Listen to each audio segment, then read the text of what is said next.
Nocautecast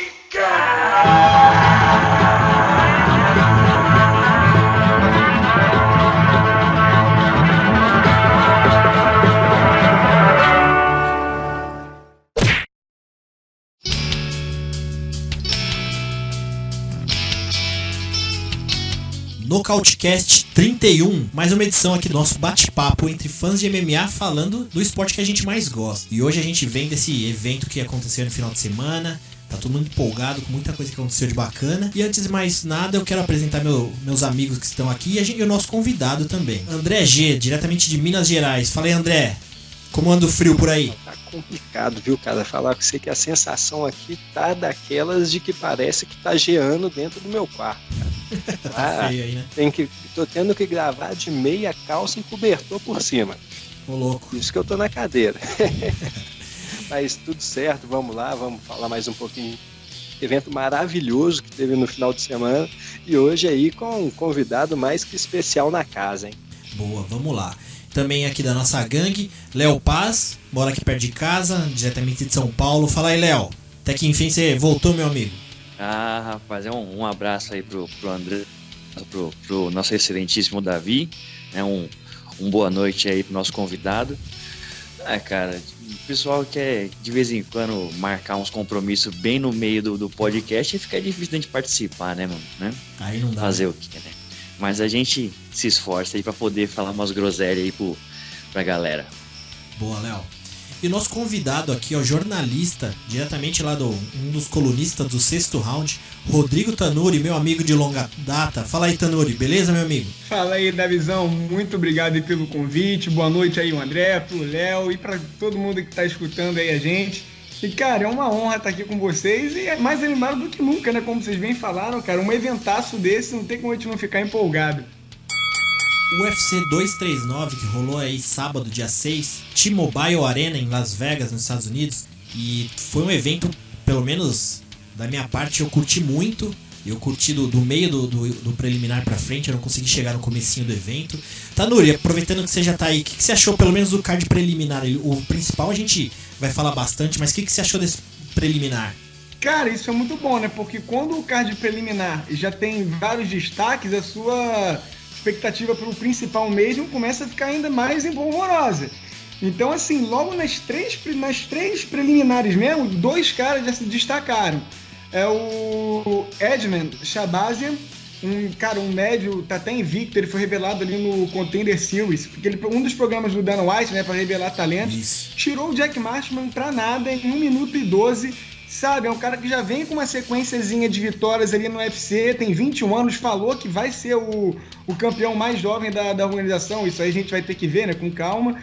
Agora, tem um problema, já é treinado pelo Edmond Taverdian, ou seja, tudo que ele falou agora já meio que pode ir dar pra trás no futuro, porque não é uma boa referência ser treinado por ele.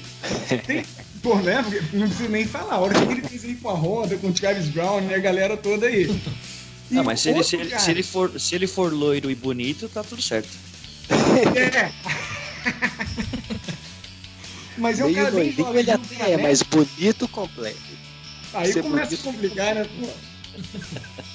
E teve também a performance da noite, que foi ali no peso galo, nesse card preliminar, que foi o Song Yadong. Com certeza. Né, que nocauteou Alejandro Pérez. Nocauteou e é aquilo, né? Mais um cara da Team Alpha Male. Eu acho que ele se acertou em cheio, cara, porque também tem 21 anos, veio lá no mercado chinês, ou seja, a gente sabe que é importante o UFC ter lutadores do lado do Oriente. Então, assim, você ter um produto desse, um jovem, certificado, né, numa boa academia como a Team Alpha Male, eu acho que ele vai galgar os degraus e com certeza ele não vai ser só uma figura meio que de top 15. Eu acho que ele tende a galgar os degraus aí do top 10, top 5, com certeza no futuro. Tempo ele tem. Não, e ele é um cara que, ao contrário da Team Alpha Male, você tem que pensar, vai pelar muito pro wrestling, né, aquele esquema todo. Não, o cara é porradeiro. Ele tá nocauteando, o cara é muito rápido, tem uma mão pesada, então assim, não é um cara que, ele foi lá pros Estados Unidos pra ser mais estrategista. Não, o cara tá se desenvolvendo por completo, cara. Não tá deixando esse lado empolgante dele de esquecido, não. Tá bem legal o desenvolvimento dele. Boa. Pois é, cara, e esse cara que ele bateu, o Alejandro Pérez, não é qualquer um, né? O cara já conseguiu emendar aí 6 vitórias direto no UFC, já tinha batido o Yuri Alcântara, Ed Wineland. É um cara duro, poxa, ele conseguiu fazer o trabalho ali com 2 minutos de luta, porra, baita apresentação mesmo do Sonia Adong. E rapaziada, uma outra luta também que eu deixei de destaque para esse preliminar é a da Cláudia Gadelha, brasileira, que venceu a Randa Marcos. E particularmente eu achei que uma atuação dela bem tímida ali. Eu achei que em vários momentos da luta parecia que se ela pisasse no acelerador ela vencia a luta. André G, por mais que seja uma vitória, e vitória é sempre bom, o que você achou dessa performance da Claudinha?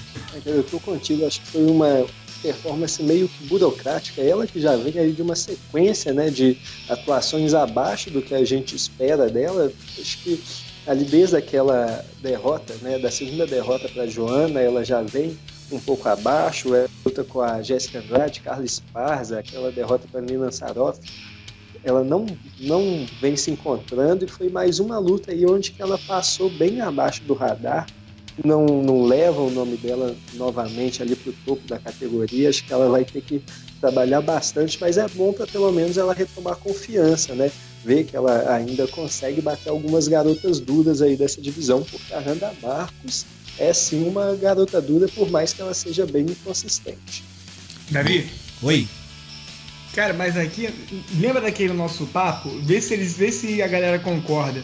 Porque a gente chegou meio que a uma conclusão, né? Que tipo assim, a Cláudia, ela meio que perde muito tempo com adversárias que ela deveria vencer tranquilamente. Tranquilamente. Porque ela já enfrentou lutadoras, mas, por exemplo, ela tem um nome. Ela tem um nome no WMMA. E eu vou te falar, você perder pra Joana, pra Jéssica, não é demérito agora. Quando ela ganha de uma... Quem foi a menina que ela ganhou, meu Deus? Foi a... Deixa eu ver aqui no... Essa... Kovalkiewicz? Não, antes. Depois. Corte da Carla Esparza. Carla Esparza. E perder pra Nina Saroff. Já é meio que, tipo assim, ela deveria ter passado pela Carla Esparza de uma forma mais tranquila. Né? E aí perder pra Nina Saroff, que, convenhamos, gente, eu particularmente, eu nunca achei nada nela. Eu acho que ela tem evoluído sim, mas ainda é muito aquém da qualidade que a Claudinha tem. E você também fazer uma luta meio que burocrática com a Randa Marcos, eu sei lá, eu esperava mais dela, cara, eu não sei vocês. Também.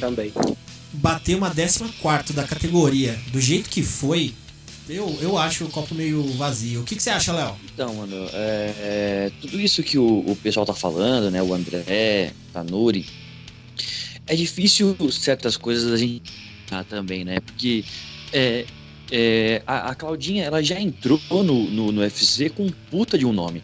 Ela entrou já basicamente como a segunda na categoria, né? Quando ela veio, fez até aquela eliminatória com a Joana, né?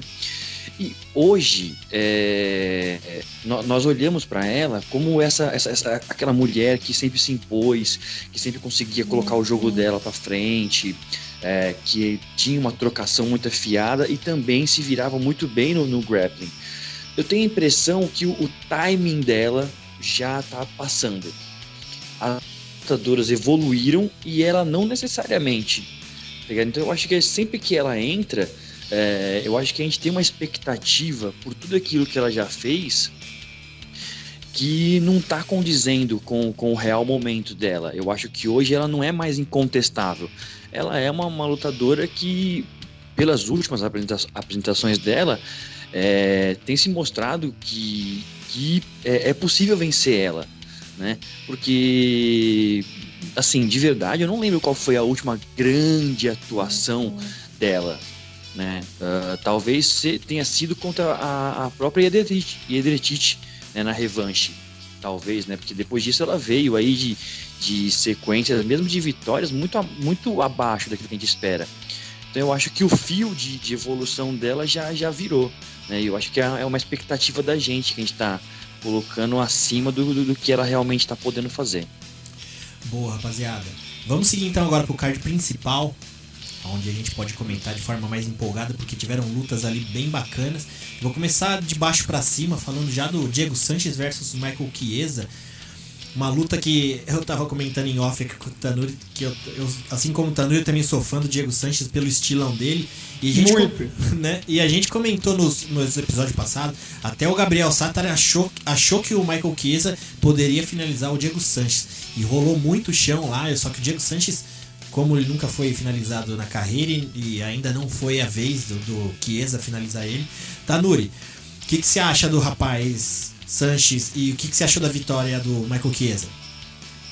Vamos separar primeiro, porque eu acho até que o Michael Chiesa, ele tá fazendo muito o nome dele por enfrentar atletas mais em fim de carreira. Foi assim, porque se a gente parar a pensar antes de emplacar essas 2 vitórias seguidas, ele tinha vindo de derrota pro Kevin Lee e pro Anthony Pérez. Né? Derrota do Anthony Pérez ali eu não engulo até hoje, mas beleza, achei que ele subestimou. Finalizado, aí depois, né? Ele venceu o Carlos Condit e o Diego Sanches, que, né, são 2 caras que já estão saindo. Então, assim, eu gosto do lutador, eu acho que Chiesa subestimado, nos meio médios ele tá enorme, tem um bom jogo de chão, domínio mesmo, e foi esse domínio que o fez controlar o Diego Sanches, que é visivelmente menor do que ele, mais velho. Então, assim, acho que ele se aproveitou muito desse lado físico. Ele tem a técnica, mas acho que o lado físico aqui foi preponderante. Agora, mérito total pro Diego Sanches, porque ele já tá numa fase que ele já vem treinando 37 anos. Então, assim, ele tem que fazer lutas estudadas, não pode pegar qualquer novato assim no esporte. Então, assim, ele ter sobrevivido às tentativas de finalização do Michael Chiesa, pra mim, cara, é um elogio. Me lembrou muito até o que o John Fitch resistiu com o Demian Maia nas costas dele. Tipo assim, esses caras serem finalizados, cara, foi maravilhoso. Tem que enaltecer sempre. Agora é isso, né? Eu não acho que o Diego Sanches tá acabado, né? Eu acho que com 37 anos, óbvio que ele não vai lutar pelo cinturão, mas ele tem ainda potencial para fazer essas lutinhas que o povo gosta. A galera ama ele, é fã, os próprios lutadores, os próprios cartórios do UFC gostam dele. Então, assim, eu vou continuar para ele continuar na ativa, porque ainda tem um certo nível. Agora, é chato porque é mais uma derrota, né? Mas eu acho que ele teve uma postura muito louvável, cara. Ô André G, sobre essa luta, a gente já tinha comentado aqui, achando esse casamento estranho, Diego Sanches e Michael Chiesa. E esses dias também saiu uma outra luta, que foi o Gunnar Nelson versus Thiago Pitbull. Você não acredita que poderia ter feito uma troca-troca nessas 2 lutas, não?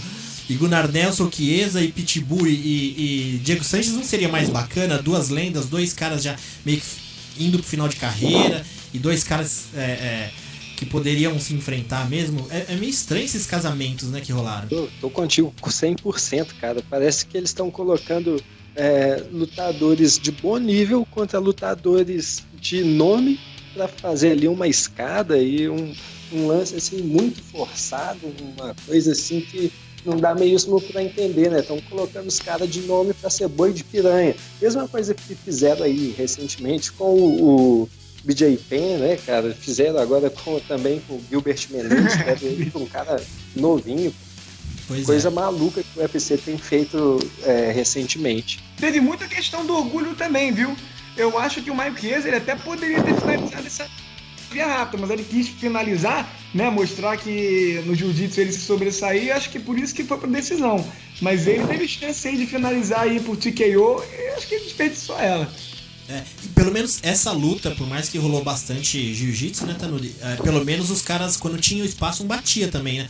Diferente da última luta do Demian, que você via que tinha espaço e ele só queria de grappling, né?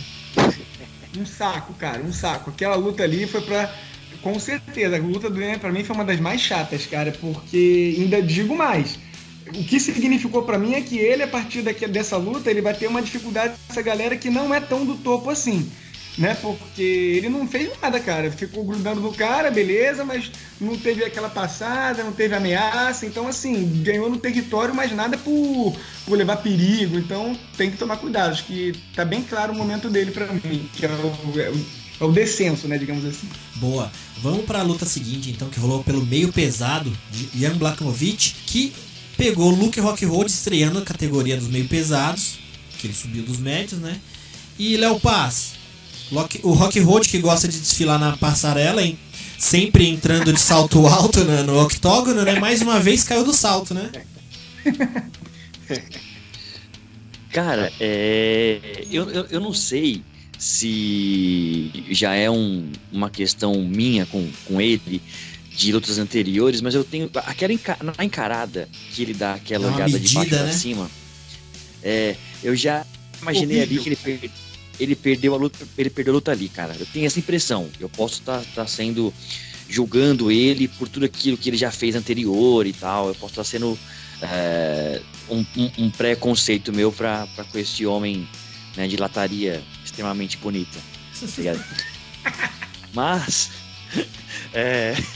fora isso daí, cara, eu não sei, eu tenho a impressão que né, que o meio pesado não é categoria pra ele. Eu sei que ele tá tentando se reinventar depois de tudo que ele sofreu nos médios, por demérito dele, né? Porque ele, de fato, ele acaba subestimando os adversários dele. E no meio pesado, eu tenho a impressão que ele não vai se encontrar, né? Ele já não tem mais o mesmo queixo. Eu tenho a impressão que a movimentação dele, ele perdeu um pouco da velocidade devido ao ganho de peso, né? E a movimentação dele era um diferencial que ele tinha nos médios, né? Com toda a aquisição de técnica que ele tem, né? E essa luta com o Blachowicz, cara, tipo, o primeiro round foi interessante, mas você viu a quantidade de força que ele gastou de isometria naqueles praticamente 3 minutos que ele segurou o Blachowicz ali. Na hora que eles se soltaram, cara, o Rockhold, ele parecia que tinha lutado 2 rounds inteiros. Impressionante como ele estava visivelmente cansado e os braços parecia que pesava 30 quilos cada braço, velho. Impressionante. E aí ele cometeu, no segundo round, ele cometeu aquele erro de desvencilhar e acabou deixando a guarda aberta e entrou aquele cruzado maravilhoso do Blachowicz, né? E, cara, impressionante, velho. Assim, vibrei, hein? Gostou, Tanuri? Pô, amei, cara. Que isso? Não tem outra. Cara, vou te falar, se tem um cara que eu torço contra sempre no MMA é o Luke Rockhold. Não adianta, cara. Não adianta. Ele faz por merecer sempre, porque vocês falaram, eu acho que a postura dele nessa primeira encarada não foi nem a da pesagem, foi do Media Day lá. Ele olhando o cara de cima a baixo, tipo assim, num claro menosprezo, tanto de habilidade por achar que ele não é do nível dele, quanto de questão de investimento, já que ele é modelo, né, da Ralph Lauren.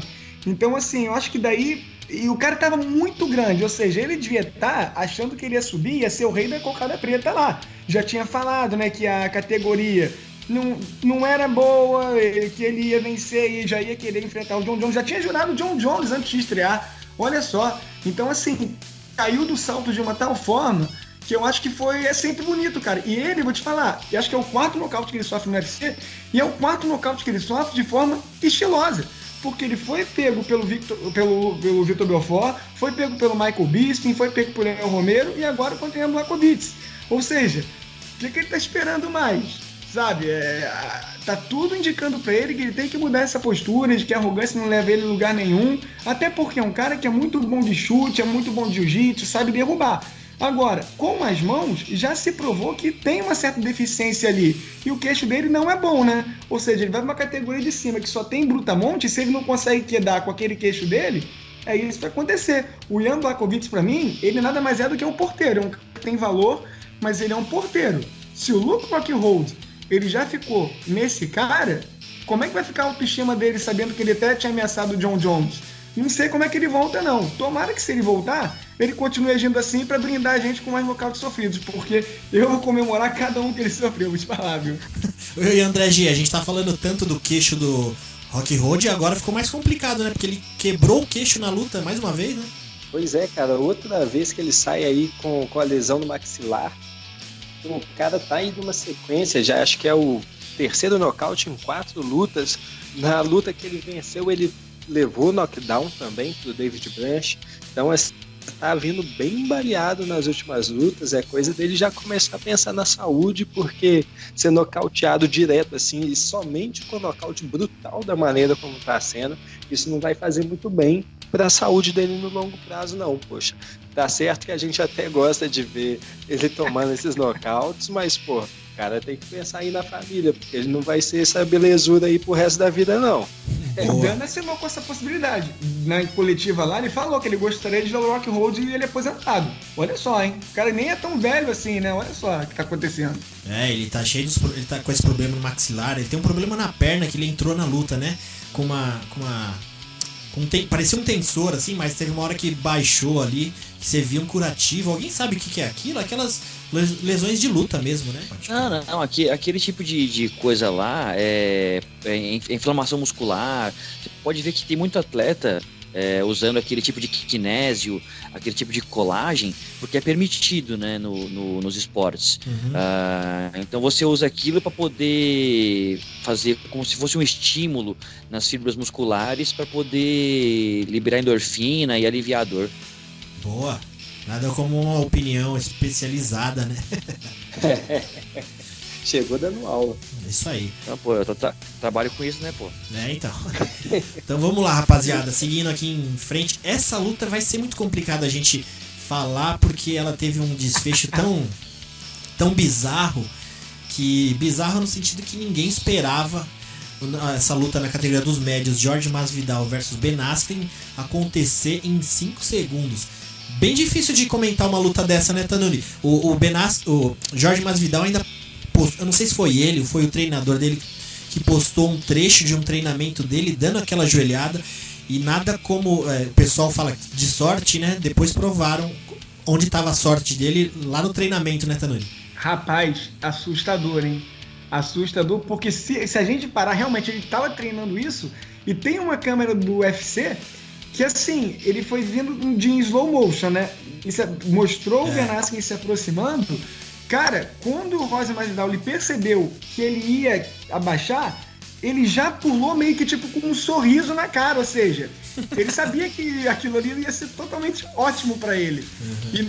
E, cara, 5 segundos, eu vou dizer o quê? Sensacional. Agora, é uma coisa, né? Eu acho que nessa luta, o Ben Askren, ele pagou muito pelo ótimo wrestler que ele é.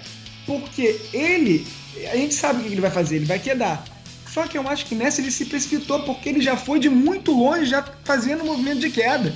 Então, assim, acho que o timing dele foi errado, foi uma coisa meio que inoportuna ali pra ele, porque pro outro foi totalmente oportunista. E a gente sabe que o Roger Masvidal, ele é um cara experientaço, ele é muito experiente, é um cara que tem as manhas das ruas, então, assim, eu jurava que o Ben Askren ia fazer o que ele faz melhor, que é fazer aquele cobertor, quedar, segurar, né, controlar e tal. Não conseguiu nem chegar perto. E é um cara que me preocupa, porque na primeira luta contra o Rob Lawler, ele venceu, mas ele saiu completamente machucado, ele foi surrado pelo Rob.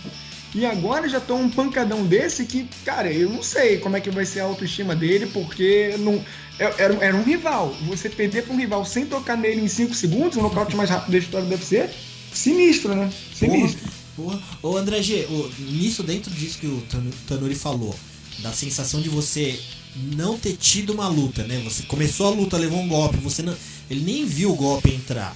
Um cara que tava 19 vitórias no MMA, e até então ele era invicto, com toda essa expectativa que ele tinha quando ele entrou no UFC. Como que você acha que vai ser pra ele esse sentimento? Porque assim, eu vi até uma brincadeira, ele fez um post no Twitter comentando o tweet de alguém, falando que o pessoal não se preocupar com ele, porque de repente ele até merecia isso. O Ben Askren é um cara de um psicológico bem forte, assim, né? Ele tem umas piadas inteligentes.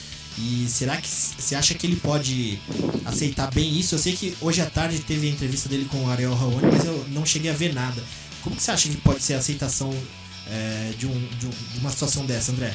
Cara, muito complicado, porque assim, já falando um pouco da carreira dele pro futuro, o Ben Askren é um cara que ele entrou no UFC já não tão jovem, né? Ele entrou com um layoff 2 anos parados, ele não estava desde 2017, voltou agora esse ano, já com 34, beirando 35 anos.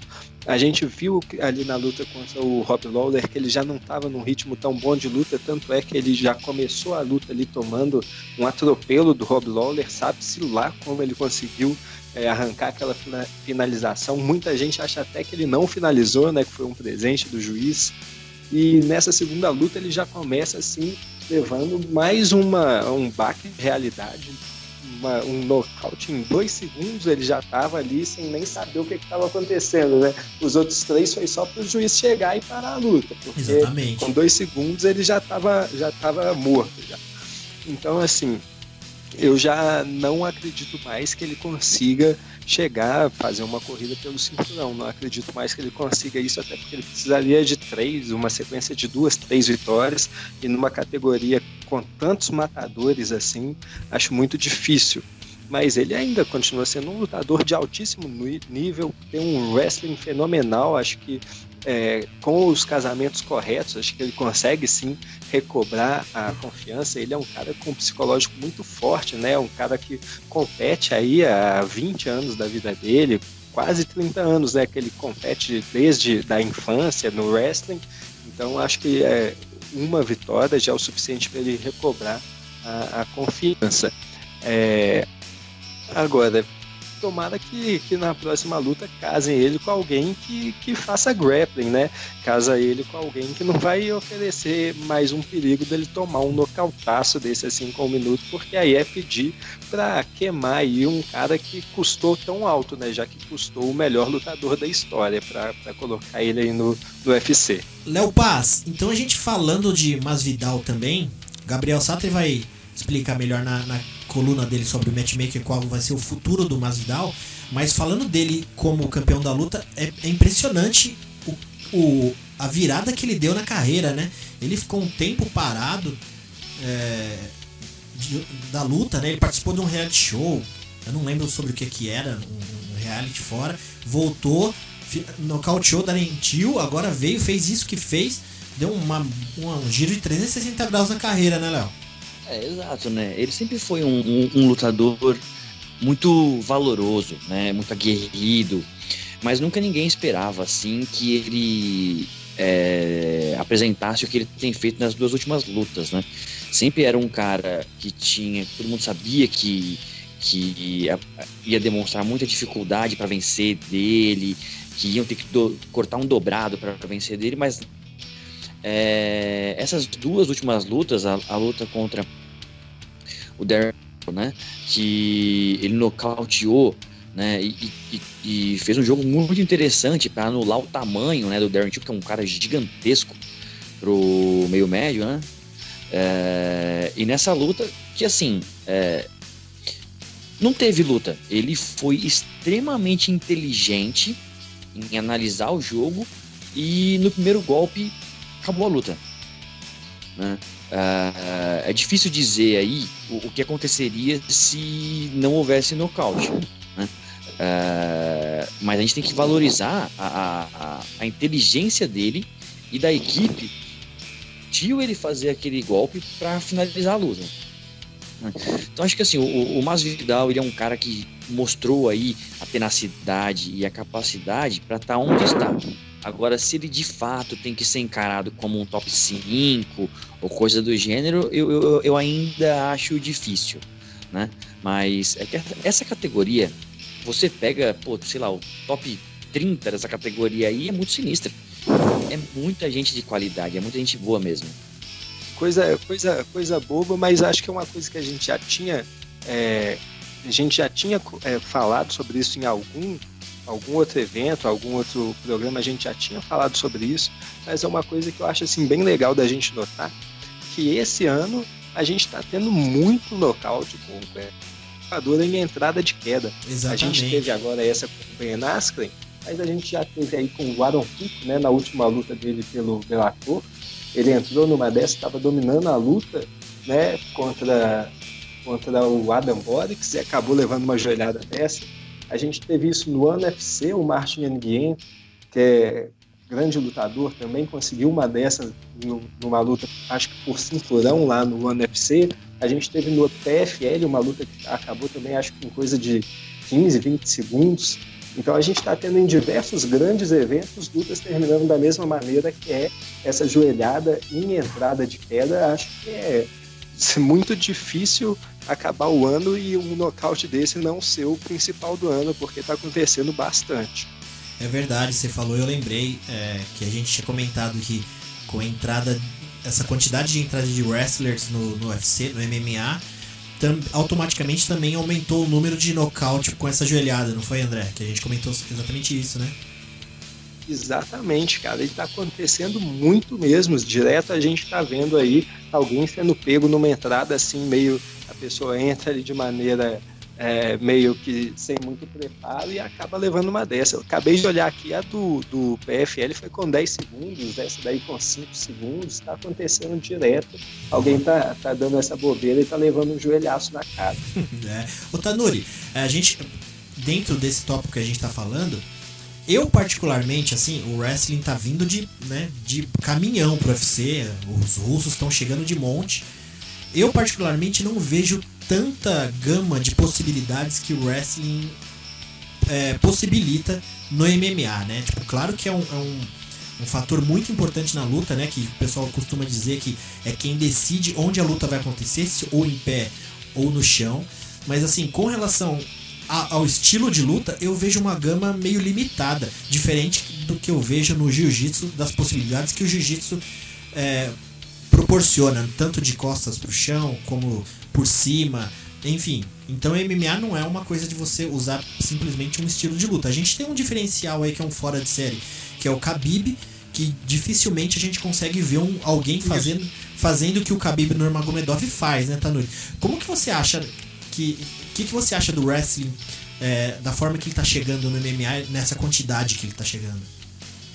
Eu acho que o pessoal realmente tá conseguindo aprender mais como é que você luta contra essa modalidade.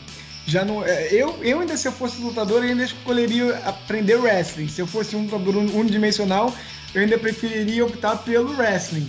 Mas realmente, eu acho que o pessoal tem treinado bastante o antídoto contra essa arte, né? Mas é porque é muito difícil. Quando você pega um cara que é muito especialista mesmo no wrestling, fica muito difícil de você derrotar ele. Isso que aconteceu é uma coisa, cara, muito raro de acontecer. Mas eu concordo com vocês, cara. O wrestling hoje ele tá dando não é mais tão bicho papão assim. Mas eu ainda escolheria essa pra virar lutador, digamos assim. Boa. Então vamos seguir aqui pro co-main event da noite, pela categoria dos galos feminino. Amanda Nunes versus Holly Holm. Aproveitar que você já tá aí, Tanuri. O que a gente pode falar dessa baiana retada, Tanuri? Fechou a conta ali? Pode passar régua e já era no currículo da menina? Olha, eu vou te dizer uma coisa, sou fã. Eu não tenho, cara, eu não consigo entender como é que o pessoal é hater dela. É óbvio, a Amanda, às vezes ela é tão vocal que ela acaba falando algumas coisas que pode meio que ferir, né? Pode achar, ela tá falando muito, tá chata e tal. Só que ela, como lutadora, não tem o que dizer, gente. Pra mim ela já era, mas contra a Holly Holm, ela oficializou que ela é a maior lutadora da história do esporte. Lutadora, não lutador. Porque você vencer Valentina 2 vezes, Valentina hoje que também é um bicho papão, acho que logo abaixo dela é a peruana, né? Valentina, você venceu não, ela humilhou a Ronda Rousey, humilhou a Cris Cyborg e agora venceu a Holly Holm na especialidade dela, que é o chute alto. Então, assim, eu só tenho que bater palmas, porque não tem adversário para ela. Ela é uma jovem atleta, né? Acho que tem 31 anos, ou seja, vai querer fazer essa revanche com a Cyborg. Então, para mim, já está sacramentado. Mesmo que ela perca, que eu acho difícil, para mim, a minha dúvida nesse caso é saber como que a Cyborg vai se comportar para essa revanche. Porque a Amanda já teve a primeira luta, já meio que sabe o que esperar, sabe como é que é a força da compatriota, né? Sabe, tem tudo, tem a moral por trás também. Então eu acho que uma revanche delas vai muito mais como é que esse Cyborg vai reagir. Mas eu acho que a Amanda, cara, é isso aí. Melhor lutadora e de longe. Concordo. Eu acho que infelizmente, a Amanda ela paga por ser uma pessoa, digamos assim, de pouca vendagem, né? Porque ela dentro do octógono, ela é um absurdo. E eu acho que a quantidade de haters que ela tem não é só pelo que ela diz. Eu acho que também, não vou dizer que é falta de carisma. Postura, né? Você acha que ela é um pouco meio arrogante às vezes? Então, eu não sei dizer, não sei se é alguma coisa de postura dela, essa é a questão. Eu acho que ela é vou chamar de produto pouco vendável, né? Eu acho que não é entrando no mérito da beleza dela, pelo amor de Deus, não é isso. Mas eu acho que seria mais palatável para o público se ela fosse uma mulher bonita, tá ligado? Eu concordo, Léo Paz. Infelizmente, a categoria feminina tem disso, né? De mulheres bonitas vendem mais, ou mulher X vende mais. Eu acho que o haterismo em torno dela vem muito pelo fato dela não ser garota propaganda de cereal, dela não ser... não aparecer muitas vezes nos programas mais interessantes para falar sobre a carreira dela, né? Eu acho que ela comercialmente ela sofre porque não consegue vender a imagem dela. Eu acho que o haterismo dela não consegue quebrar isso, né? Porque dentro do octógono não tem o que falar sobre ela, velho. Eu concordo, Léo. Eu acho que não é nem mesmo, como você falou, do que ela fala e postura dela, mas eu acho que de fato essa questão da beleza, se você pegar a Honda era muito mais mala do que a Amanda e não era tão hateada assim, ela não era tão detestada assim. A Cyborg não é uma mulher bonita, ela tem os traços mais como se diz, mais fortes, né? Ela não tem um rosto fino, delicado, então assim, automaticamente ela não é uma mulher bonita, também é muito hateada também, todo mundo fala, por mais que ela seja forte, tem a questão de o pessoal ficar falando que ela é dopada, esse tipo de coisa, mas assim, ela não é uma mulher bonita. Agora, Holly Holm, ela é uma mulher bonita, já teve várias oportunidades de title shot, parece que forçam. Sim. Até quando merecia ainda dele. Então, forçam ela pra estar ali entre os nomes, né? Shevchenko também é uma pessoa que... Shevchenko não tem o que falar também da capacidade dela, ela é uma atleta excepcional, mas assim, também, de repente, se ela não fosse bonita como ela não seria tão querida dessa forma também. Você pega Gabi Garcia também, é um exemplo que a gente pode usar também, porque assim, no jiu-jitsu ela é um enorme nome. Ela entrou no MMA independente das lutas que ela faz, das frequices de luta que ela faz lá. O marketing dela também deve contar muito disso, né? Deve ser bem...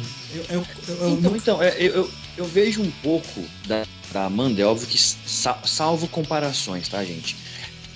A Amanda um pouco parecido com o Demetrius Johnson, que dentro do octógono tinha que ser aplaudido com os pés e com as mãos, sabe? E fora dele sofre, e muita gente não gosta desses lutadores por N motivos que não faz necessariamente sentido. Boa. E o Demetrius Johnson, você não acha ele gato, Léo? Olha, né, mano, eu prefiro a minha loira de olhos azuis, né? Mas não faz muito meu estilo. Eu gosto de... Meu estilo é mais rock road, sabe? Mais forte. Pois é. Peitoral largo.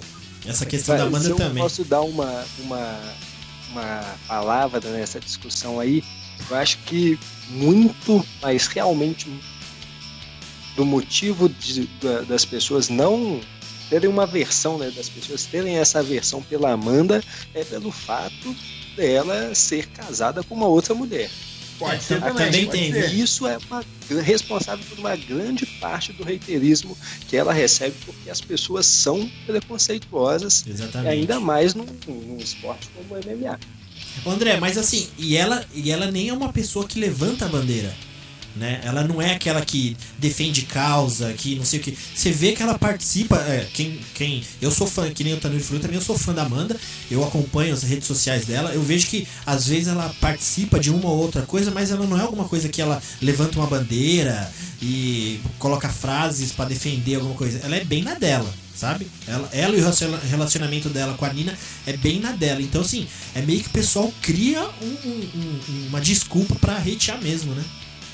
Exatamente isso, porque assim, motivo não existe nenhum. Ela é uma grande lutadora, é uma pessoa super confiante, muito gente boa, tá sempre ali solista, mostrando, né? Poxa, não vejo motivo nenhum pro pessoal para tanto reiterismo. Talvez aí porque ela bateu a Cris Borg, que era mais ou menos adorada aí pela galera. Talvez, né? Tirando isso, não tem motivo nenhum para tanto reiterismo. Tanuri, talvez um pouco, assim, vamos achar também motivo para não gostar da Amanda, né? Talvez essa questão também que o André falou, porque ela lutou com a Cris, que é brasileira, a gente ainda não tá, nós brasileiros não estamos ainda muito bem com essa questão de brasileiro lutar com brasileiro, né? Pode crer. Então, assim, nos Estados Unidos é comum, se você pegar nesse card que passou aí, teve americano contra americano a rodo, e por ela estar na América Top Team também, que é uma academia muito grande, é capaz dos caras até lutarem entre eles ali. Se você procurar Sim. algumas lutas, você acha. Então pode ser também um fator, né, Tanuri? Exato, isso aí é uma cultura que eu acho totalmente boba, porque se o americano fosse pensar que nem a gente aqui de brasileiro não se enfrentar, eles nunca iam se enfrentar, porque a maior quantidade de lutadores é americana, então eles têm que ter uma mente diferente. E eu acho que isso aí, cara, não tem que existir essa Brasil contra o resto do mundo, não. Mas infelizmente tem muito disso aqui, né? Porque foi assim com o Vitor Belfort e o Anderson Silva. Você tem que ser separado em times, né? Qual time que você vai querer ser? Qual time que você vai querer ser? Amanda ou a Beth? Ou a Cris Borg? Então, assim, teve também de novo com o Lyoto e com o Maurício Shogun. Então fica muito difícil você meio que incentivar o esporte com isso. Óbvio que, cara, é meio chato porque um vai ficar pelo caminho. Mas eu acho que em contrapartida também é bom que você vai desenvolvendo, né? Quem não vai querer ver dois grandes lutadores, independente da nacionalidade, se enfrentando? Eu acho que é uma bobeira, isso aí tem que parar, mas eu acho que não vai parar tão cedo, gente, infelizmente. Exatamente. Cara, até...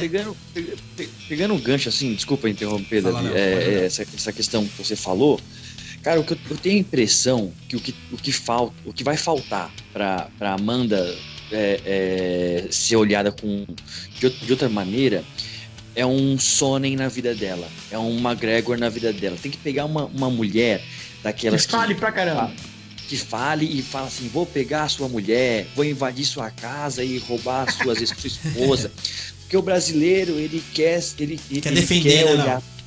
Exato, aí ele vai falar, não, essa outra mulher aí precisa apanhar da Amanda.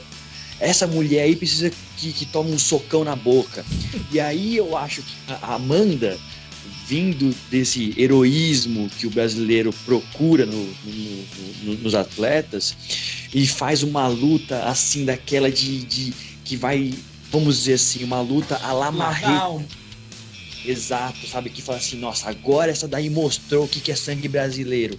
Eu acho que tá faltando um pouco disso, né, dela pro público, né? De olhar ela e falar, mano, essa mulher é a mulher, essa mulher é uma leoa, né? Porque o pessoal olha pra ela e ainda vê ela como de rabo de olho, né? Então eu acho que tá faltando um pouquinho faltando um vilão na vida da Amanda aí. Isso aí, rapaziada. Então vamos agora pra luta principal, pela categoria dos meio pesados. John Jones versus Thiago Marreta. Uma luta também que deu o que falar aí. Pô, eu não tava necessariamente torcendo pro Marreta, né? Mas, assim, durante a luta, o cara teve muito coração e, puta, na hora... Depois da luta, eu até fiquei meio mal. Falei, pô, Marreta se esforçou tanto, chegou quase lá, né, Tanuri? Bateu na trave. Cara, foi muito quase. Eu vou te falar, ainda consegui ver um pouquinho de 3-2 pro John Jones, sim. Só que, realmente, poderia ir pra qualquer um dos lados que não seria garfo. O pessoal na internet tá empolvoroso, né? Falando, que isso, foi roubado, não sei o quê. Eu acho que não. Eu meio que marquei 3-2, mas, cara... Acho que só o fato dele já ter dado uma luta já seria uma vitória. Você tendo a possibilidade dele ter saído vencedor, é mais ainda, é um feito.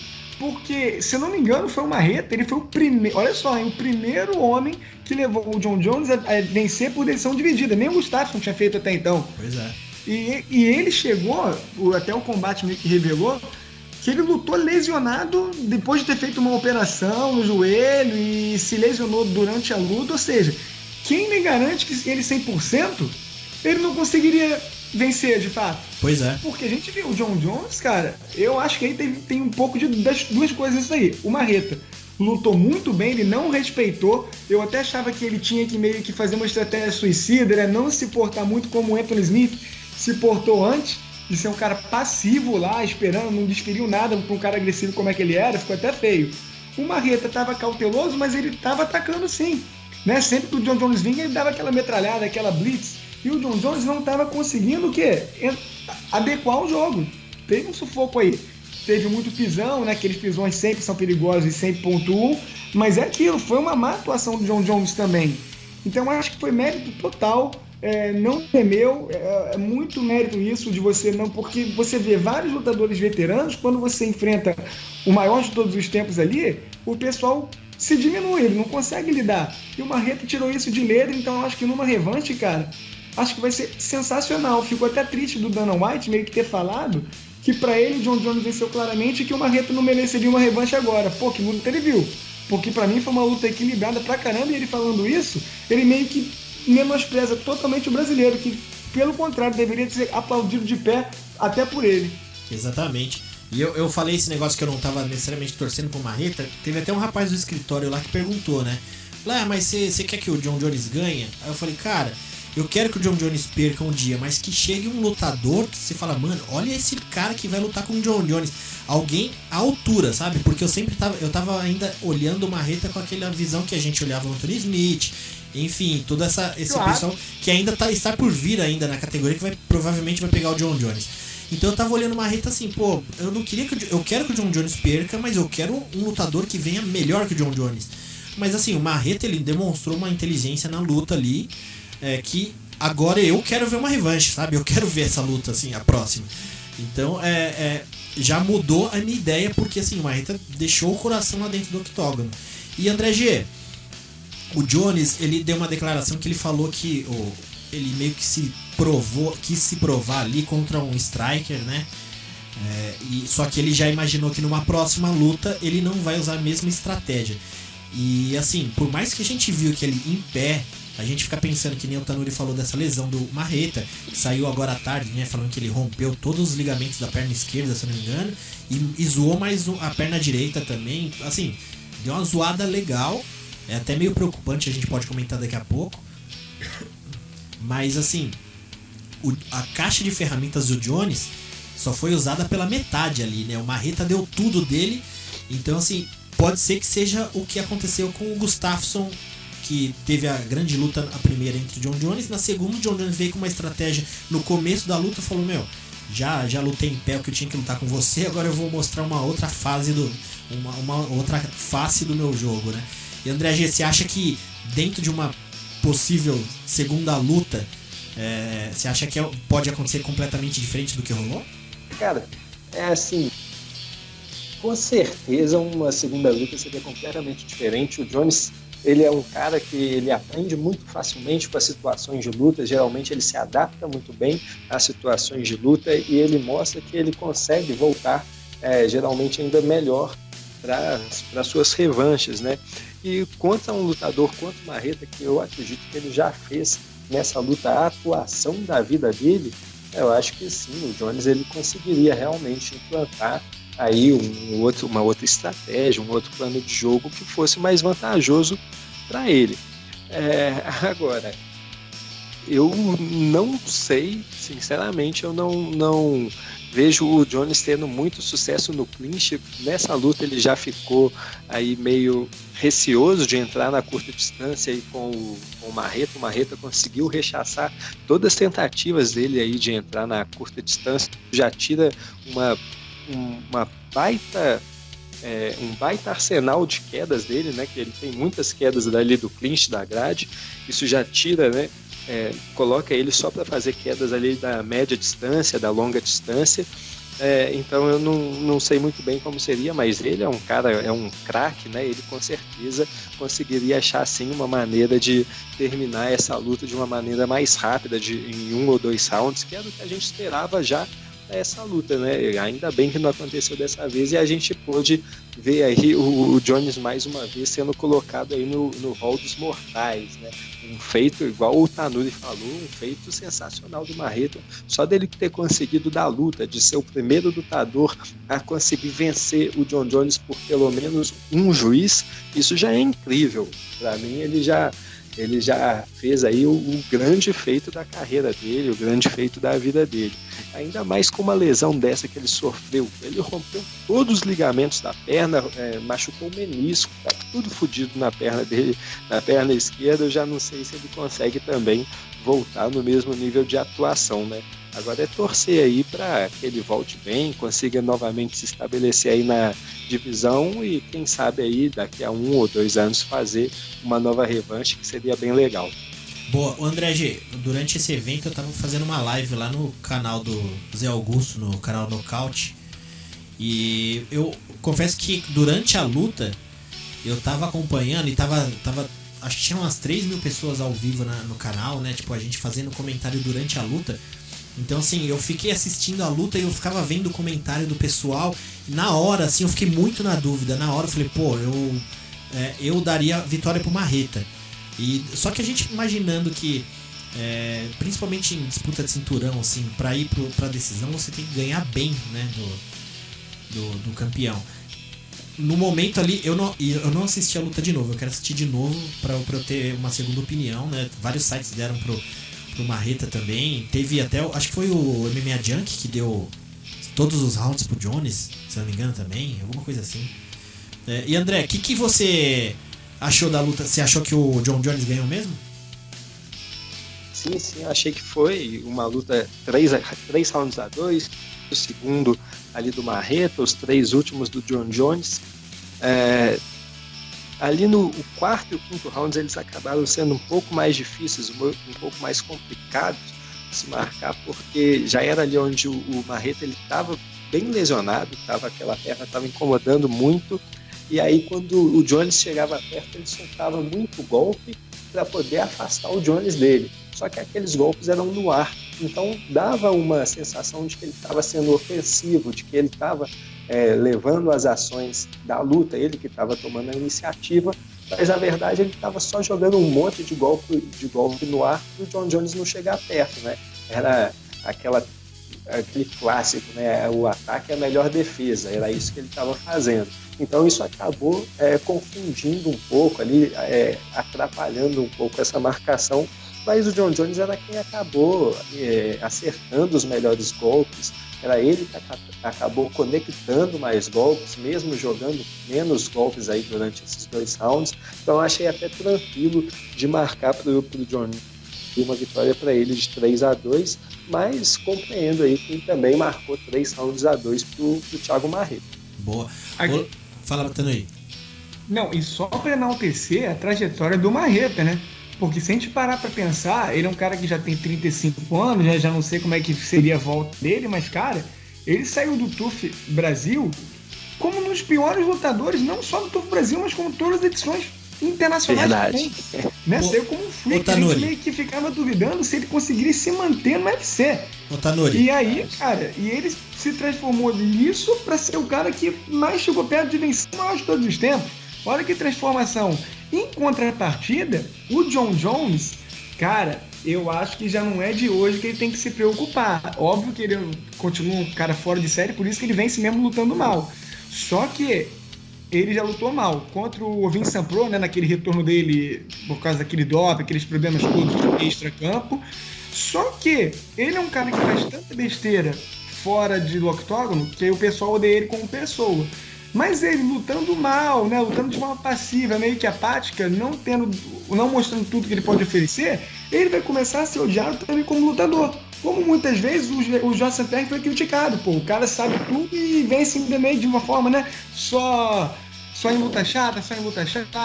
Então, assim, eu acho que o John Jones, ele tem que meio que, sabe, no lugar e repensar esse jogo dele. Eu sei que ele não liga muito para o que as pessoas pensam, para os fãs pensam, até porque o legado é dele, o cinturão tá com ele.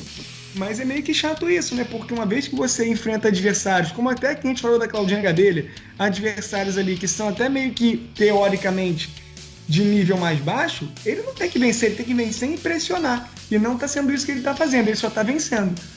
Isso é verdade, Tanuri, porque assim, você ter uma vitória lutando mal, ok, acontece. 2 vitórias lutando mal é preocupante. 3 vitórias lutando mal já é um padrão. Então já é um padrão o John Jones ser um lutador chatas, de lutas ruins, de más apresentações, né? A partir de agora já é isso que eu espero dele.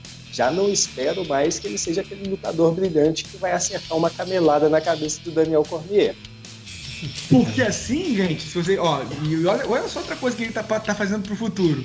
Lutando assim, ele tá dando mais moral, né? Pro Joe Rogan vir. Ele que é um cara que gosta sempre de enaltecer, né? O próximo é a real ameaça aí pro cinturão, né? Falaram isso do Cariace contra o Demetrius Johnson, teve isso. Então, assim, ele pode fazer isso muito bem para a nova geração que tá vindo. Que é quem? Dominic Reyes, o Rakic, o Johnny Walker. Então, assim, esses novos caras, né, que são novos mesmo, não são nem de idade de cercânia aí. Lutadores que são agressivos, têm uma estatura também tão boa quanto a do John Jones. Se eles estão vendo o campeão atuando de uma forma mais baixa, mais passiva, eles vão crescer o olho. E os caras estão famintos. Ou seja, vamos ver como é que vai ser isso no futuro. Mas John Jones está procurando sair para se passar se continuar assim. Não adianta, né? O cara tá desde 2010, 2011 na vitrine do MMA, né? Todo mundo também olhando e assistindo o cara. Foi o caso do Anderson Silva. Você fica na vitrine, todo mundo te olhando. E se você pegar até a semana passada, onde você viam todos os... Eu vi em vários sites, vários canais do YouTube, assim, como derrotar John Jones, como que funciona. Chamaram vários técnicos e cada um dando sua opinião, e todo mundo tinha aquela, meio que respondia, essa pergunta é difícil de responder. Agora já não é tão mais difícil de responder, agora já tem um caminho, né, Tanuri, pra falar, não, peraí, parece que já vai abrindo uma clareira, né, da situação. Não que o Marreta fez algo que você pode usar numa próxima luta com outro lutador, mas assim, já demonstrou que não é uma coisa impossível, meio que por ele estar nessa vitrine há tanto tempo e também fazendo essas lutas mais metódicas, né, também. Total, e caiu outro mito, né? Porque a gente tava meio que comparando sempre, o John Jones vai ter dificuldade com adversários da mesma estatura, como foi o caso do Gustafsson. Não, o Marreta, pelo contrário, a gente viu na encarada aí na luta que ele era bem menor, tanto em altura quanto em musculatura. Então, assim, foi que deu um trabalhaço. Então, meio que cai um mito. Acho que essa luta ficou muito ruim para a imagem do John Jones, mas muito mesmo. E ótima para o nosso querido Marreta, né? Que é um cara que merece, ser aplaudido de pé, fato. Boa. Ô, Léo Paz, agora a gente falando do Marreta, né? A situação dele, por mais que saiu uma matéria hoje, aí, uma notificação falando que ele vai ficar... A Comissão Atlética já deu uma suspensão médica para ele de 6 meses, mas já estão falando que ele pode ficar até 8 meses para recuperação. E assim, a gente sabe que joelho é uma coisa que quando você tem problema uma vez, você tem pro resto da vida, e ainda mais atleta de alto rendimento, né? E pensando no Marreta, vamos dizer que ele fique esses 8 meses aí parados. Talvez esses 8 meses também sirva para já dar uma reajustada nessa categoria, para talvez possam vir outros nomes de mais do meio da tabela subir, porque se a gente pegar aqui o Marreta, que é o número 2 da categoria, tem o 3 Anthony Smith, 4 Dominic Reyes, aí tem Gustafsson, que acabou de aposentar, aí tem o Blachowicz, que é o 6º, que o Marreta também já ganhou. Tem que, talvez esse período do Marreta parado chega um pessoal mais pra cima ali pro Marreta conseguir uma recolocação, né? Então, aí são alguns pontos que a gente tem que analisar, né? Primeiramente, que a Comissão Atlética deu uma suspensão de 6 meses, mas a suspensão de 6 meses aí é para ele se recuperar, né? Então, você vai ter a cirurgia, você vai ter o pós-cirúrgico, e aí você vai começar a recuperação, fisioterapia. Então, assim, ele vai ter que fazer a reconstrução de todo o joelho esquerdo, e vai ter que fazer a reconstrução do menisco do joelho direito, né? Então, ele no mínimo ele vai passar muito mais tempo do que 6 meses, né? Para poder se reabilitar. Depois de reabilitado, aí ele vai marcar uma luta, e aí ele vai treinar para poder fazer essa luta. Eu vejo o Marreta lutando no mínimo daqui a 1 ano. Acho muito difícil ele fazer uma luta antes disso. Muito, muito.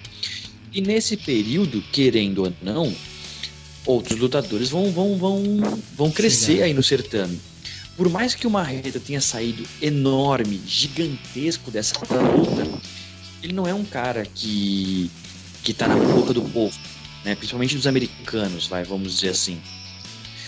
Então ele é um cara que, por mais que tenha feito uma luta muito dura com o Jones, daqui um ano e meio, ele facilmente pode ser esquecido, né? Infelizmente, né? Pro cenário gringo, né? No caso. Você falou no cenário gringo. No Brasil é capaz ele desfilar como campeão aqui, né? Aparecer em programa de TV, não sei o que. Nesse período de recuperação, ele pode dar uma parecida, pelo menos, né?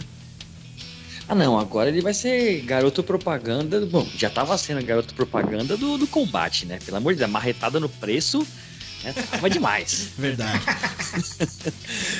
Agora então, meu amigo.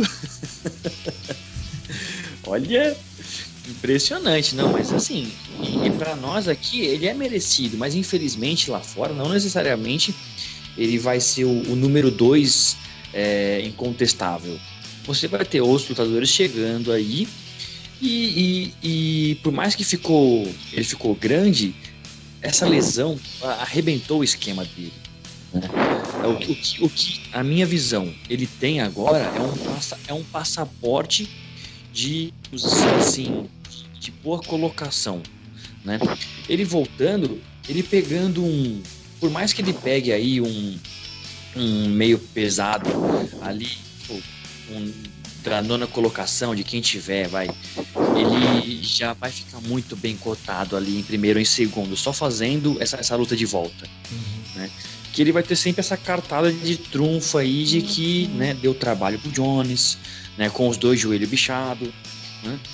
Mas eu vejo um pouco desse cenário aí que ele pode facilmente ser passado para trás aí por esses lutadores que vão chegar aí.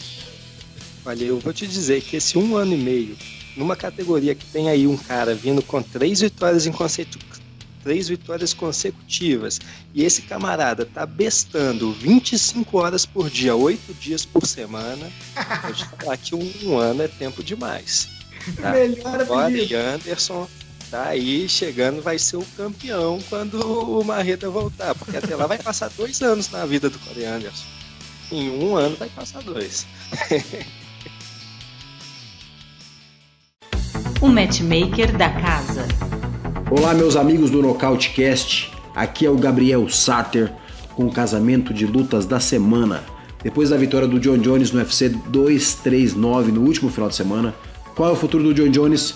Bom, depende muito da próxima luta entre Daniel Cormier e Stipe Miocic. Mas por que, né? Os dois são da categoria peso pesado. Pois é, o UFC planeja, se caso Daniel Cormier bater o Miocic, né? Rolam rumores aí nos bastidores que o UFC estaria interessado em fazer uma terceira luta entre eles pro final do ano aí, quando eles pudessem, né? Tudo depende da luta entre Daniel Cormier e Miocic, como eu disse. Então, do vencedor dessa luta tem chance sim pro Jon Jones subir de peso. Tudo depende também do interesse do UFC, do Dana White, né, que fazem tudo acontecer, abrem o cofre, como o Jon Jones falou. Tem que ter uma oferta financeira bem maior para valer a pena o risco do Jon Jones subir de peso, né? Enfim, e se ele não subir de peso, né, quem que ele deve pegar então? Bom, tem opções, são os próximos contenders da categoria 93 quilos, meio pesado, que são, no caso, Dominic Reyes, que é 4º do ranking, e o Jan Blachowicz, que acabou de nocautear o Luke Rockhold, né? Muito se especulava sobre a vitória do Rockhold para poder justamente encarar o Jon Jones, né, mais rápido que qualquer um na categoria até. Mas luta é luta e Jan Blachowicz nocauteou o Rockhold, minha gente. Enfim, seria uma opção para o Jon Jones? Tem alguém acima dele no ranking, né? Como eu falei, Dominic Reyes é o 4º do ranking, então, assim, seria uma opção também o UFC casar Dominic Reyes contra Blachowicz, e dessa luta entre os dois saiu o próximo contender pro Jon Jones. Enfim, o que vocês escolhem? Eu vou de Jon Jones contra Daniel Cormier, número 3. A próxima luta que eu vou casar é para Amanda Nunes, ela que arrebentou no último final de semana, nocauteando Holly Holm com um chute alto, né? Usou do veneno da Holm contra ela mesma e fez mais um feito incrível em sua carreira, que está mais do que sacramentada, cravada nos altos do MMA, da história do MMA. Maravilhoso isso, viu? Parabéns, Amanda, que feito incrível mesmo, né? E bom, qual o futuro da Amanda? Claro, alguma próxima contender ou a revanche com a Cris Borg. Aí que tá meu grande desejo, no caso. Eu optaria por essa luta, porque a Cris Borg merece. Se tem alguém que merece uma revanche, é a Cris Borg. Assim como o Aldo mereceu aquela revanche com o Conor McGregor, né? Depois de ficar tantos anos invicto, a Cris, e não ganhou a revanche, a gente sabe, né? Mas a Cris Borg merece muito. O UFC tem esse interesse em casar, eles querem também, né, assinar de novo o contrato com a Cris Borg. Então tem esse interesse também, né, do business por trás. Então eu espero que aconteça essa luta pra gente ver uma revanche, que com certeza a Cyborg virá diferente. Mas a Amanda tá provando aí que tá uma atleta cada dia mais completa, agressiva, com QI de luta absurdo. Então assim, tem tudo pra ser uma luta que vai sair fogo. A próxima luta que eu vou casar, minha gente, é pro Jan Blachowicz, o polonês que nocauteou ninguém menos que Luke Rockhold, que fazia sua estreia no peso meio pesado. Bom, só alegrias pro Jan Blachowicz, né, que é número 6 da categoria peso meio pesado, e com isso, acima dele tem Gustafsson, que já pendurou as luvas, né, se aposentou. Dominic Reyes seria uma ótima opção para ver quem de fato daí poderia ser o próximo contender. Claro que tem gente que vai falar também que o Corey Anderson merece. No passado o Corey Anderson, né, bateu o próprio Jan Blachowicz, né, também tem uma chance porque tem 3 vitórias consecutivas, né, o Corey Anderson, mas ele está em número 8, né? Essa questão do ranking é um pouco complicada, às vezes a gente não concorda com tudo que eles acabam colocando nesse ranking, né? Mas vamos pensar que, né, o ranking acima tem quem? Cormier, que pode sim disputar com o John Jones aí no futuro, roubar essa chance, mas a gente não sabe qual peso que seria isso, se ele ganhar do Stipe Miocic, como eu falei. O Thiago Santos acabou de lutar, marreta, né? E Anthony Smith acabou de lutar com o John Jones. Até depois já fez uma luta, ganhou do Gustafsson, né? Aposentou o Gustafsson. Então a categoria tá muito aberta, na verdade. Se de fato for sair um contender, né, pro John Jones na 93, sairia desse embate entre Jan Blachowicz ou Dominic Reyes. Ou se o UFC ainda preferir, né? Melhor dizendo, essa luta contra o Dominic Reyes, eu voto nela, tá, gente? E aí, claro, tem a opção pro UFC casar ainda também o Corey Anderson contra o Blachowicz, tá? A próxima luta que eu vou casar é pro Jorge Masvidal, o Jorge, que bateu, né, no Ben Askren de uma forma muito inesperada, né? É o que se pode dizer daquele nocaute mais rápido da história do UFC, com 5 segundos, uma joelhada voadora, insano, inacreditável, foi chocante. Enfim, e né, tirou o título, né? Tirou a invencibilidade de Ben Askren, que tava falando muito desde que chegou na categoria, né? Que evento, hein? Com isso, com todo esse hype envolvido, né? Com toda essa agitação, esse frenesi em torno dessa luta, para e pensa, como não dá agora pro Jorge Masvidal uma disputa de cinturão? O problema é que Kamaru Usman está machucado. Não se sabe quando ele volta ainda. Ele nem começou a treinar, parece, pelo que o Dana falou. Então tem que esperar o timing. Pode ser que o Jorge tenha que fazer mais uma luta. Ok? Eu colocaria ele agora, minha escolha é para ele disputar o título. Ah, mas por quê? Bom, o Colby pode vir a ganhar ainda, né? Tava com a chance, entre aspas, né, garantida, né? Isso não existe, né? Mas, por conta do Usman ter se lesionado, ele teve que fazer mais uma luta e o UFC obrigou o Colby a assinar e fazer essa luta contra o Rob Lawler. Se ele perde essa luta, com certeza o Jorge tem toda a chance de disputar o cinturão contra o Usman. Se ele ganha essa luta, de repente vão analisar quem ganhou melhor, né, nas últimas lutas. Porque o Jorge Masvidal nocauteou Darren Till, lá em Londres, né, na Inglaterra, perdão. E com isso, depois nocauteou agora o Ben Askren, que vinha invicto e tava com a chance, né, estavam falando que se ele ganhasse do Jorge Masvidal, o Ben Askren seria o próximo da fila, né, iria furar a fila do Colby. Então, esse embolo todo de categoria, né, com um campeão machucado, pode ainda resultar numa luta a mais pro Jorge Masvidal, que eu casaria também contra o ex-campeão Tyron Woodley. Então essas seriam minhas duas opções, tanto pelo cinturão, se o Usman puder lutar, né, o Jorge merece, ou de fato contra Tyron Woodley para credenciá-lo para a disputa de cinturão.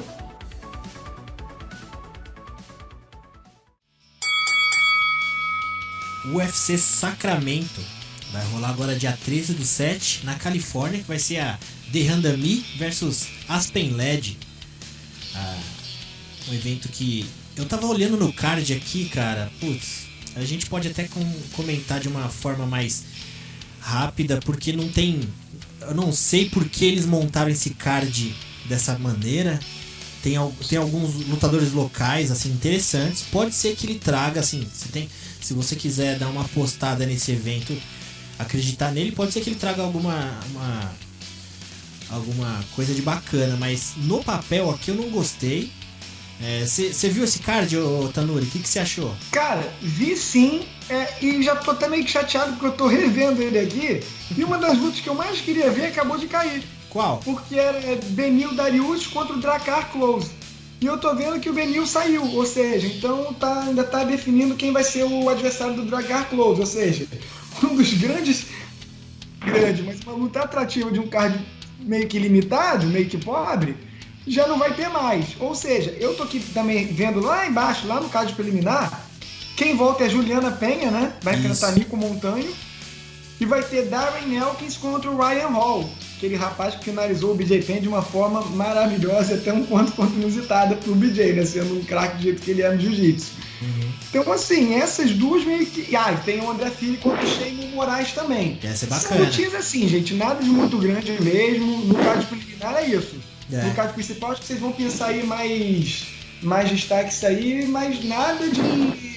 Confesso que fiquei baqueado aqui com o Dariush saindo, cara. Pô, lamentável. Eu não sabia. Josh Emmett e Bektic promete ser uma baita de uma luta, cara. Sério mesmo, promete ser, assim, a guerra do final de semana. Sim. E lembra da gente zoando lá no começo essas lutas de caras veteranos com jovenzinhos? A gente vai ter aí o Uriah Faber voltando aí 3 anos depois.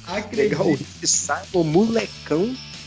Complicado, hein? É complicado pro Faber, hein? Então, pra você ver a situação desse card, né? O Come Event é de um cara que tava até uns dias atrás tava aposentado e voltou.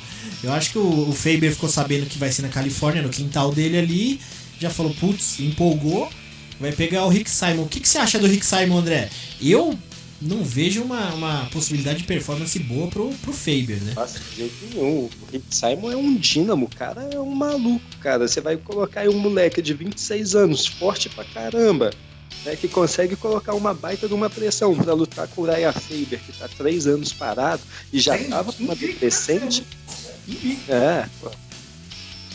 Acho que não vejo muito aí o que o avô da Califórnia pode fazer, não. Só pra... Tem uma luta também no card preliminar que eu tinha separado aqui, só pra falar que vai ter a Livinha Souza, uma brasileira, que ela tá vindo já de 2 vitórias no UFC, que ela vai pegar a Brianna Van Buren, que ela é a vencedora daquele Grand Prix que rolou do peso palha no Invicta, né? Assim, eu assisti essa luta, essa final do Grand Prix do Invicta. Meu, ela também é uma menina bem forte, mas vamos voltar pro card principal. E de fato eu tinha separado 3 lutas. Uma delas é essa do Faber, que a gente já deu uma comentada aqui. Uma outra que eu separei é do Marvin Vettori versus o César Mutante. Cara, o César Mutante, ele tem uma atuação bem mais ou menos do UFC, né? Ele bem tímido, assim. Só que o Vettori, pra mim, é um cara bem duro, cara. Ele deu uma luta difícil até pro Adesanya, que hoje é o campeão interino. Eu acho bem complicada essa luta pro Mutante. Léo Paz, o que você acha dessa luta pro Mutante e o que você acha do Mutante? Olha, essa pergunta aí tem duplo sentido, hein, caralho. Ah, é? Então responde os 2 sentidos. Você tá vendo, né? O Tanuri veio pro programa e de repente toda a conotação do biotipo dos lutadores, eles aparecem, entendeu? Bom, mas falando especificamente do lutador, sei, né? Cara, é difícil porque assim, ao contrário do Marreta, o Mutante ele saiu do TUF como uma das grandes promessas do MMA, cara. E aquilo foi minguando. De vez em quando ele fazia uma apresentação interessante. Ruim, ok. Ruim, ok. E por aí foi, sabe? E o Vettori, ao contrário, ele... Por mais que ele não é um lutador, assim, extremamente empolgante, né? Mas ele tem dado luta dura pra muita gente que tá no topo da categoria hoje, né? E o Mutante não é esse cara, né? Mas o Mutante ele tem técnica, ele tem qualidade, né? E há pouquinho a proteger o queixo, né? Que era o que deixava ele na mão. Então assim, o Mutante não é um lutador a ser descartado pelo Vettori, mas o Vettori é um cara de golpes muito pesados, é um cara de uma boa movimentação, é um cara que sabe se proteger no solo, né? Mas eu acho muito difícil. Esse casamento de estilos eu acho que não vai fazer bem pro Mutante, né? Tanto pra parte de saúde dele, quanto pra parte do cartel dele, cara. Boa, Léo. Cara, só uma coisa que é o seguinte: o Vettori ele não luta desde a luta com o Adesanya no ano passado, né? Nisso já deu tempo do Adesanya até virar campeão, pô. Sim. E o Mutante, qual foi a última luta? Contra o derrota Ian Heinisch, que foi surpreendido, na verdade, né? Novembro de 2018. Também faz um tempo. Pois é, e o Heinisch tá tudo bem, né, cara? Ele conseguiu aí algumas boas vitórias. Acabou de passar também do cara de sapato na última. O Mutante, ele é um lutador que você olha assim, ele tem um currículo legal, né? Tipo, pô, o cara é capoeirista, ele tem bom jiu-jitsu, ele é grande, ele tem envergadura boa. Mas falta alguma coisa, né, Tanuri? O que você acha que falta pro Mutante, Tanuri? Queixo, principalmente. Que no queixo não tem o que fazer. Cara, você olhando pra ele tem ferramentas ali pra pelo menos se consagrar ali no top 15, né? Top 10 eu acho que é muito realmente, mas como a gente sempre diz, o UFC não se faz só dos melhores, tem que ter aqueles porteiros, que seria uma posição também de importância. Então, assim, eu acho que ele teria nível pra ficar ali, e não ficar alternando vitórias e derrotas, porque, cara, ele já foi nocauteado pelo Sam Alvey, gente. Pelo Jorge Masvidal, quando o Jorge Masvidal nem era isso tudo que ele está se mostrando ser hoje, naquela fase também de inconstância dele. Perdeu para o Elias Teodoro, então assim, eu acho que o cartel dele tem muitas derrotas que ele poderia não ter, devido à expectativa que ele saiu do TUF. Eu ainda acho que ele pode passar por essa luta, mas se ele for cauteloso, né, botar como se fosse o Wolverine nos pesados lá, de lutar totalmente fechado, eu acho que essa é a questão, porque o Marvin Vettori, ele tem uma movimentação, a movimentação dele é meio que ele é meio pesadão, é meio mondrongo, não é tão fluido. Eu acho que o César Ferreira ele tem que ir com isso, cara. Fazer a mesma luta que ele fez contra o Bang Buzz, por exemplo, o Lodum Bang Bros, que ele entrou com o intuito de quedar e não querer se expor na trocação.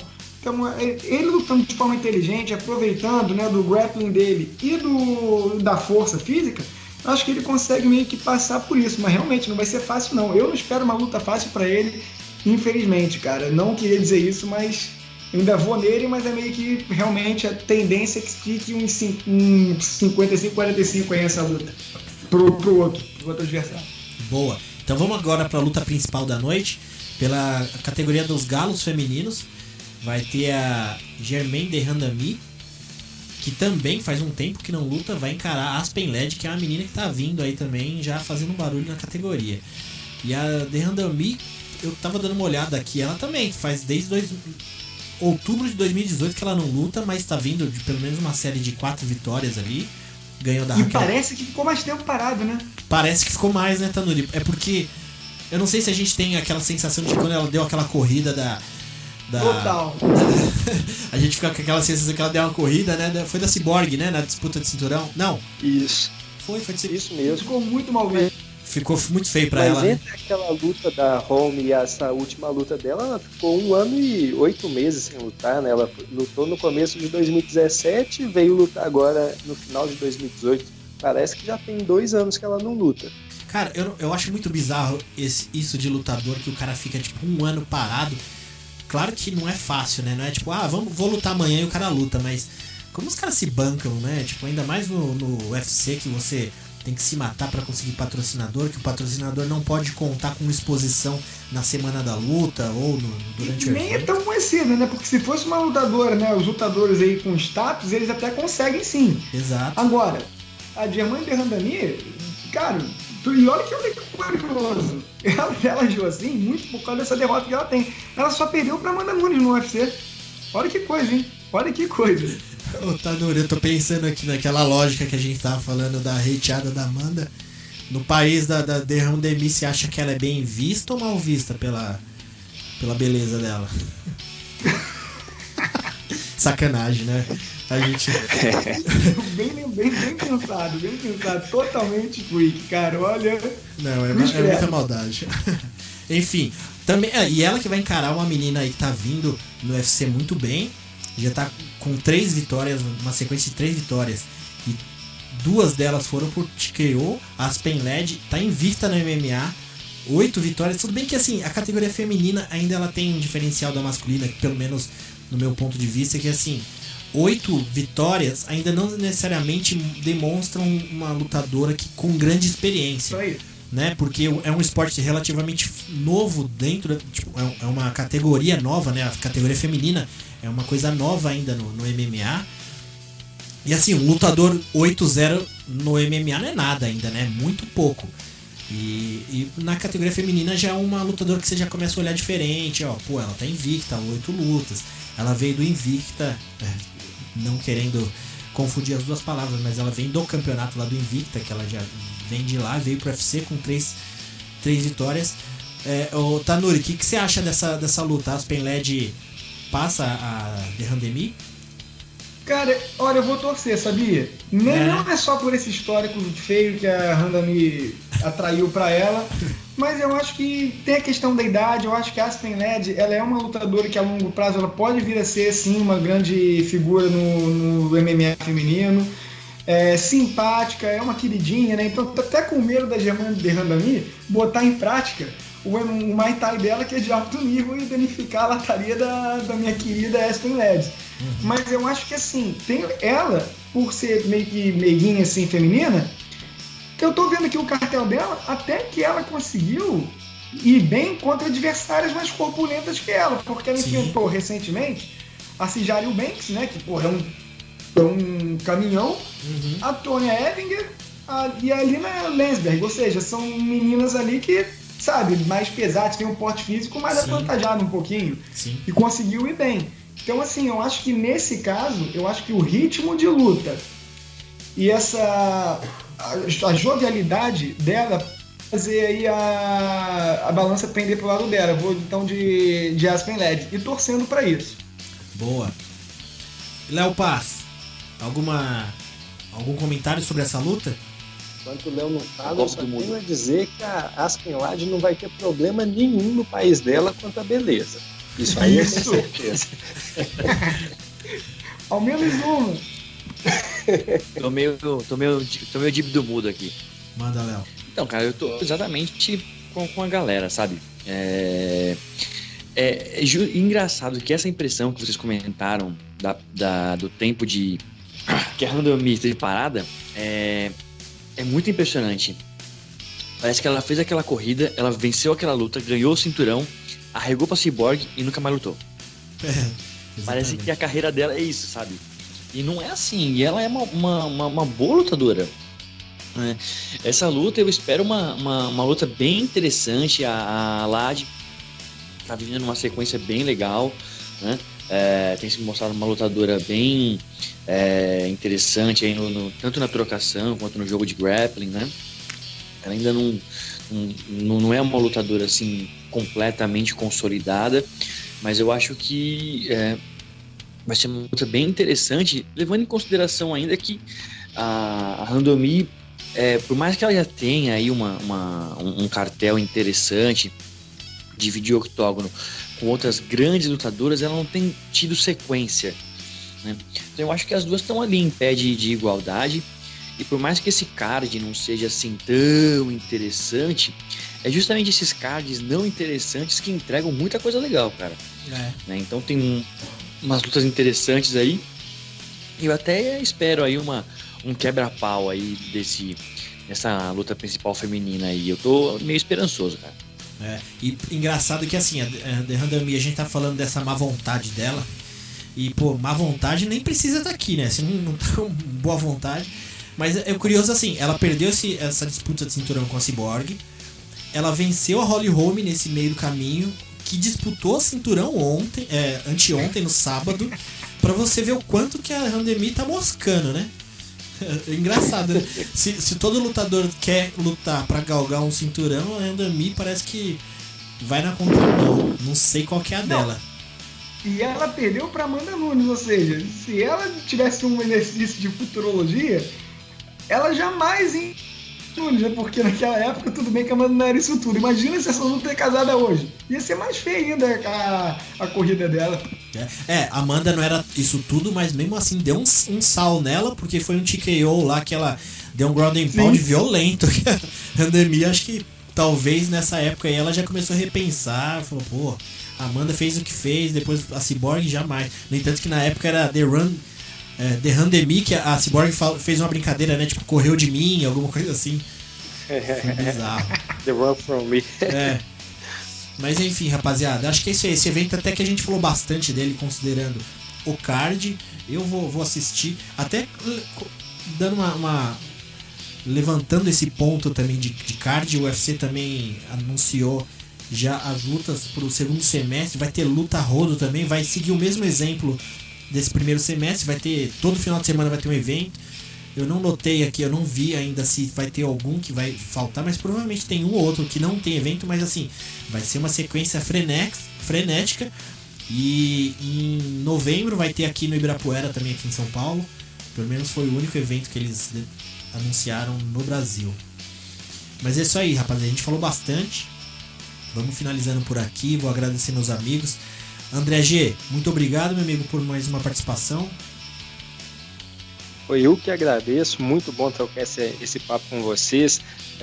Legal demais aí, o Léo Paz tá de volta, mais uma vez trocando ideia com ele. Tanuri, pô, muito bem-vindo, tomara que volte aí outras vezes pra gente trocar esse papo de MMA. Davi, sempre te agradecendo, meu caro, valeu demais. Tamo aí, e não se esqueçam, hein, ainda tem aí o MMA fora do UFC. Boa. Léo Paz, meu amigo.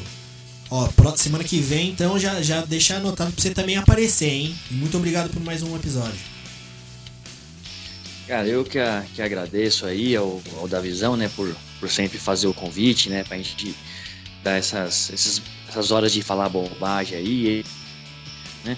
Um abraço pro nosso querido amigo de Mariana aí, um abraço pro nosso público, né, um bom dia, boa tarde, boa noite aí, né?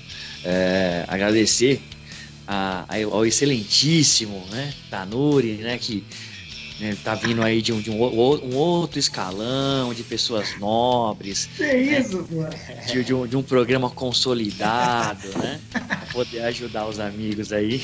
É um prazer falar com você, cara. E, cara, tipo, eu sou muito grato aí pela oportunidade que o Davi deu pra gente aí, pra gente falar muita bobagem. Né, e é sempre um prazer estar com vocês, cara. Valeu. Boa, Léo. E Tanuri, meu amigo, muito obrigado. Foi muito bom, adicionou muito ao Nocautecast, ao hall da fama do Nocautecast, de todos os convidados que a gente tem trazido aqui, todos muito, muito bacanas. E valeu, sempre que precisar, quiser participar aí com a gente, é só dar um toque. Portas abertas pra você, meu amigo. Pô, tamo junto, Davizão. Eu que agradeço aí a receptividade de vocês. Fui abraçado aí pela galera, me senti em casa. Recomendo aí todo mundo que for convidado dar uma passada aqui, que os caras realmente são uns queridos e entendem aí do esporte, cara. É sempre bom discutir o MMA com esse clima. E é isso. Quando vocês quiserem aí, quando vocês preferirem, só dá um toque aí que a gente vem e discute aí, que a nossa paixão é essa, né? Senti falta do Mito, hein? O Mito não vai, numa próxima aí, quero ver ele aqui discutindo com a gente. Boa. Vou cobrar o Master Sun. Ele mandou uma mensagem agora há pouco falando que tava chegando em casa ainda. Não deu tempo, mas na próxima ele vai estar junto, Tanuri. Eventos do final de semana. Fala, rapaziada, tudo certo? Aqui é André G mais uma vez trazendo para vocês o que há de melhor no mundo do MMA, fora do UFC. Essa que é uma semana cheia, a gente vai ter aí vários eventos, já começando aí na terça-feira com o Contender Series, essa que é a semana 3 da temporada 2019 desse programa de caça-talentos do Dan White, né? E vamos ter aí, são 5 lutas no card e algumas promessas aí que podem conseguir um contrato com o UFC já para a sua próxima luta. Na quinta-feira a gente vai ter aí o 4º evento do PFL, a temporada 2019 aí, dessa liga que está dando aí $1 milhão em prêmio para o campeão dos seus GPs.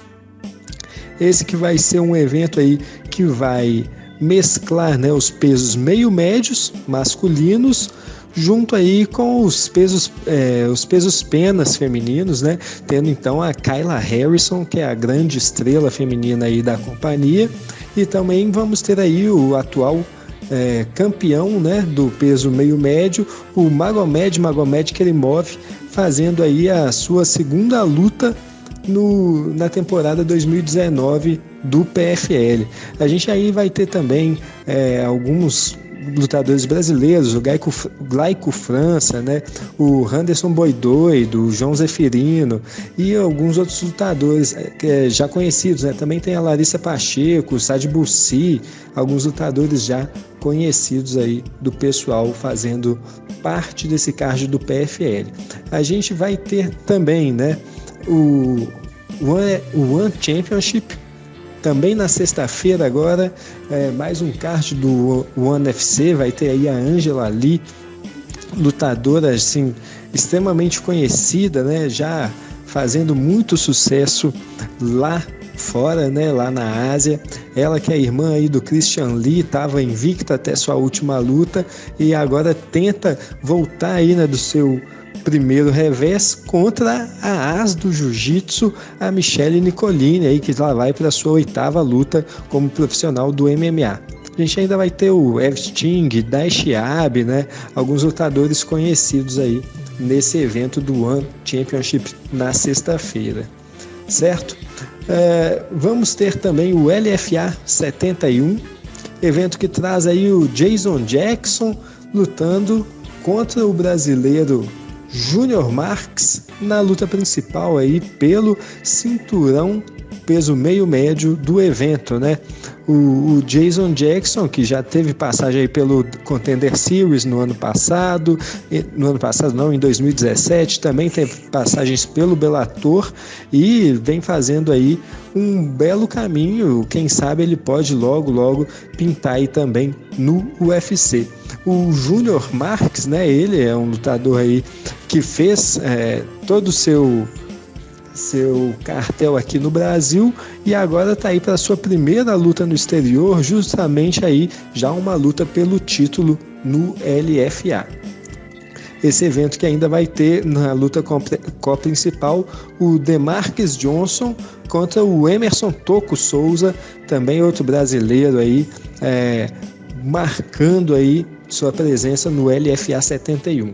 Agora, a cereja do bolo do final de semana é novamente o Bellator 224, cinturão feminino, né? Julia Budd colocando aí seu cinturão peso-pena em jogo contra a Olga Rubin. A gente vai ter também a volta aí do Rafael Carvalho, ex-campeão peso-médio, ele que vai lutar contra o Shiji Nyokuani, né, nesse evento, e também vamos ter aí a estrela aí, né, em ascensão, Ed Ruff vai fazer aí sua luta contra o Kishi Kunimoto, lutador aí já conhecido do pessoal por sua passagem no UFC, certo? Esses são os principais eventos do final de semana, precedem aí o UFC Randami vs LED e eventos maravilhosos, eventos muito bons, alto nível, ok? Não vamos perder nenhum, vamos ficar aí ligados no que acontece de melhor no mundo do MMA fora do UFC. Abraço, rapaziada.